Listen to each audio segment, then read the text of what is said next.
Welcome back to Rivkal and Fact Channel. Happy watching.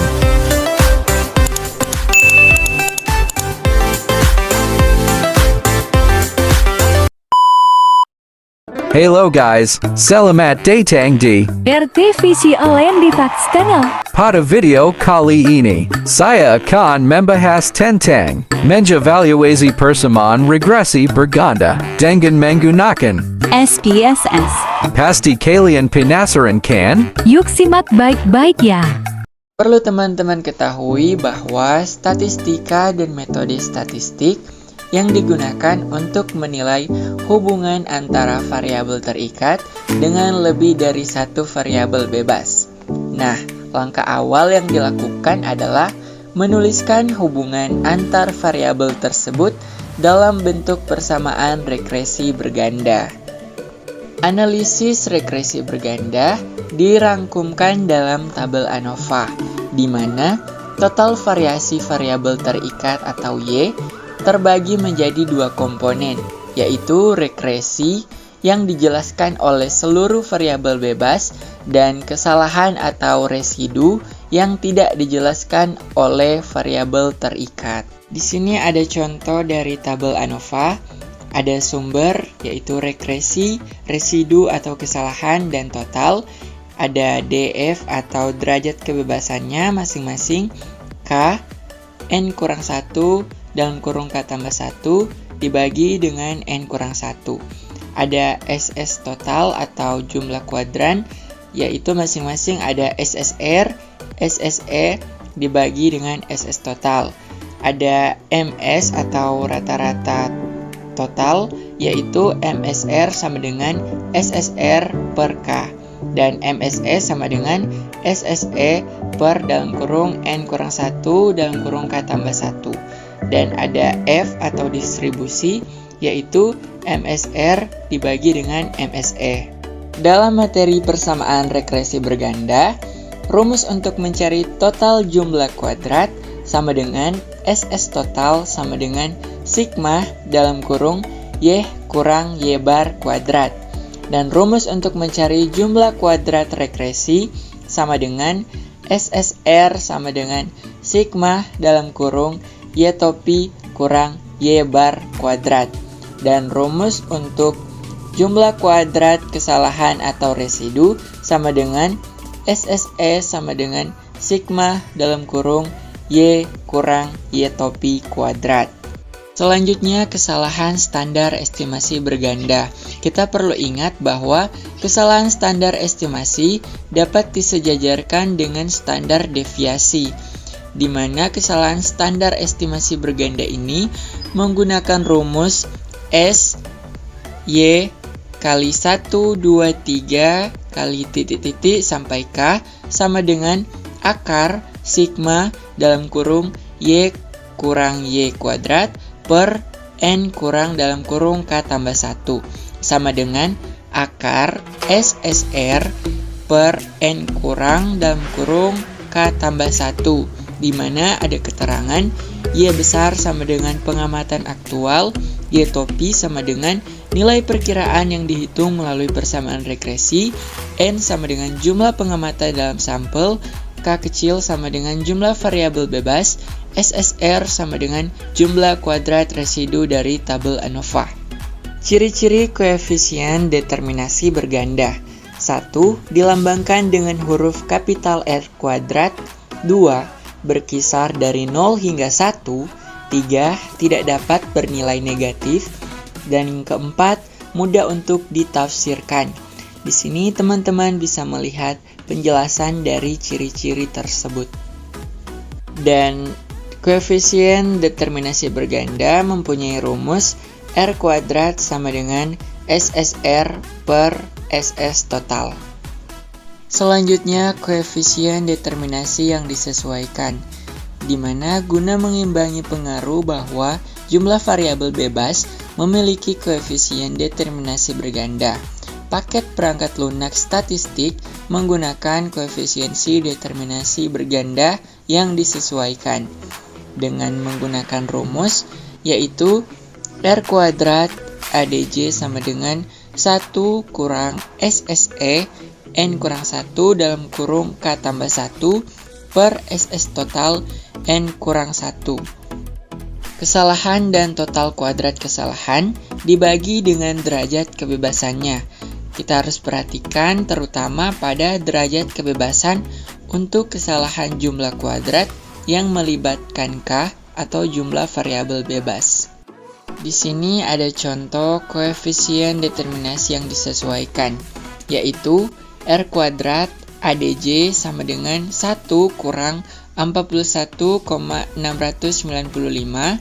20 kurang 3 tambah 1 dibagi dengan 212,916 20 kurang 1 sama dengan 1 kurang 2606 per 11.206, 0 sama dengan 1 kurang 0,23 sama dengan 0,77. Nah, jika R kuadrat 0,80 dibandingkan dengan R kuadrat yang disesuaikan, yaitu 0,77, selisihnya pada kasus ini sedikit, yaitu antara 0,03. Nah, sekarang kita akan melakukan analisis regresi dengan menggunakan SPSS. Dan sebagai contoh, saya ingin mengetahui apakah ada pengaruh variabel motivasi X1 dan variabel minat X2 terhadap variabel prestasi atau Y. Dari data penelitian ini, saya mengambil sampel sebanyak 12 orang siswa. Adapun datanya kita bisa lihat gambar di bawah ini. Langkah pertama, buka program SPSS, klik variabel view, selanjutnya pada bagian name, tulis motivasi, minat, dan prestasi. Pada decimals, ubah semua menjadi angka 0. Pada bagian label, tuliskan motivasi dalam kurung X1, minat dalam kurung X2, dan prestasi dalam kurung Y. Pada bagian measure, pilih scale, maka akan tampak seperti ini.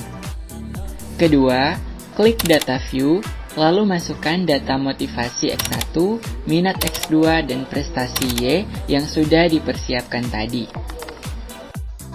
Selanjutnya, dari menu utama SPSS, pilih analisis, pilih regression, dan pilih linear. Keempat, akan muncul kotak dialog dengan nama linear regression. Masukkan variabel motivasi X1 dan minat X2 ke kotak independence, dan masukkan variabel prestasi Y pada kotak dependent. Dan pada bagian method, pilih enter, dan selanjutnya klik statistik. Kelima, pada bagian linear regression statistik, berikan tanda centang pada estimates dan model fit, dan kemudian klik continue. Keenam, klik OK, dan akan muncul output SPSS. Tabel output variables entered or removed di atas memberikan informasi tentang variabel penelitian secara metode yang digunakan dalam analisis regresi. Adapun variabel independen yang dipakai dalam analisis ini adalah variabel minat dan motivasi, sementara variabel dependen adalah variabel prestasi.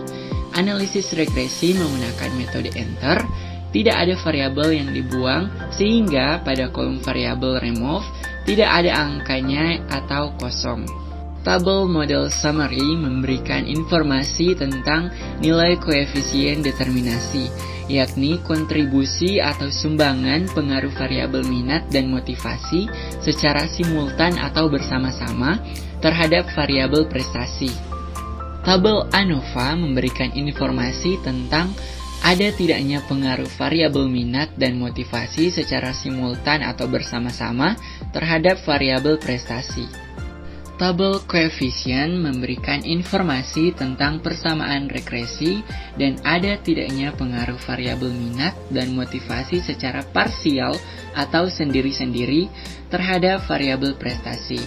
Dan rumus persamaan regresi dalam analisis atau penelitian ini adalah Y besar sama dengan A tambah B1 X1 tambah B2 X2 atau Y sama dengan 2,612 tambah 0,192 tambah 0,888. Langkah selanjutnya kita akan menguji apakah asumsi linearitas terpenuhi.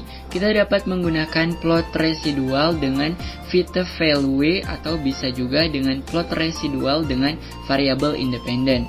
Dan cara menampilkan plot residual versus fitted value di SPSS yaitu pertama pilih menu analisis, pilih regression, pilih linear, kedua masukkan variabel dependen dan variabel-variabel bebas, dan ketiga klik save, centang pada unstandardized predicate value dan unstandardized residual, lalu klik continue, lalu OK. Langkah selanjutnya pilih menu graphs, pilih legacy dialogs, pilih scatter or dot, dan pilih sample scatter. Dan masukkan variabel unstandard state residual sebagai Y dan unstandard predicate value sebagai X, lalu pilih OK. Dan akan muncul output seperti berikut. Dan interpretasi plot berdasarkan residual dengan Fitte value tersebut, terlihat bahwa tebaran nilai-nilai pada plot membentuk suatu pola acak, sehingga asumsi linearitas terpenuhi. Selanjutnya, kita akan melakukan uji normalitas. Pastikan kita telah memiliki variabel unstandardized residual yang kita dapatkan dari hasil uji linearitas tadi. Setelah itu, kita dapat melakukan uji Kolmogorov-Smirnov dengan mengklik analisis, pilih non-practice test, pilih legacy dialog, dan pilih one min sample K min S. Dan akan muncul seperti ini, lalu masukkan variabel unstandardized residual. Lalu akan muncul seperti ini, dan kita perhatikan pada nilai assumed sig 2 tailored yang merupakan P-min value untuk uji KS ini. P-min value atau assumed sig 2 tailored yang dihasilkan sebesar 114 yang lebih besar dari alpha sama dengan 0,05. Hal ini menunjukkan bahwa residual dari regresi telah memenuhi asumsi normalitas. Langkah selanjutnya, lakukan pengujian asumsi multikolinearitas. Untuk menguji asumsi ini dapat dilakukan dengan melihat nilai korelasi antar variabel independen, yaitu kita klik analisis, pilih correlation, dan pilih bivariate, lalu masukkan seluruh variabel independen. Langkah terakhir akan muncul output seperti ini. Berdasarkan output ini dapat kita lihat bahwa korelasi antara variabel X1 dan X2 sebesar 778 atau korelasi yang sangat kuat, sehingga dapat kita simpulkan bahwa terdapat multikolinearitas pada model regresi ini.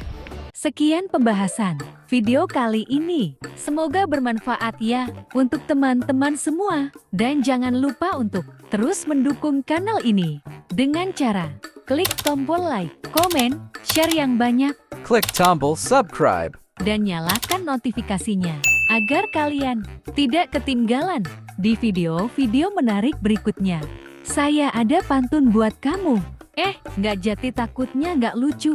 Tapi kalau nggak bilang nanti kalian penasaran. Yaudah, ini pantunnya. Olahraga di hari Rabu. Kekep. Pulangnya minum susu. Cakep, sungguh hampa hari-hariku. Tanpa sapa dan kabar darimu. Tunggu sebentar. Ini kenapa jadi curhat? Oh maaf. Yaudah, saya ulang. Jauh kota di Irian Jaya. Cakep, indah, sungguh cendrawasih. Kekep. Cukup sekian dari saya. Untuk perhatiannya, terima kasih.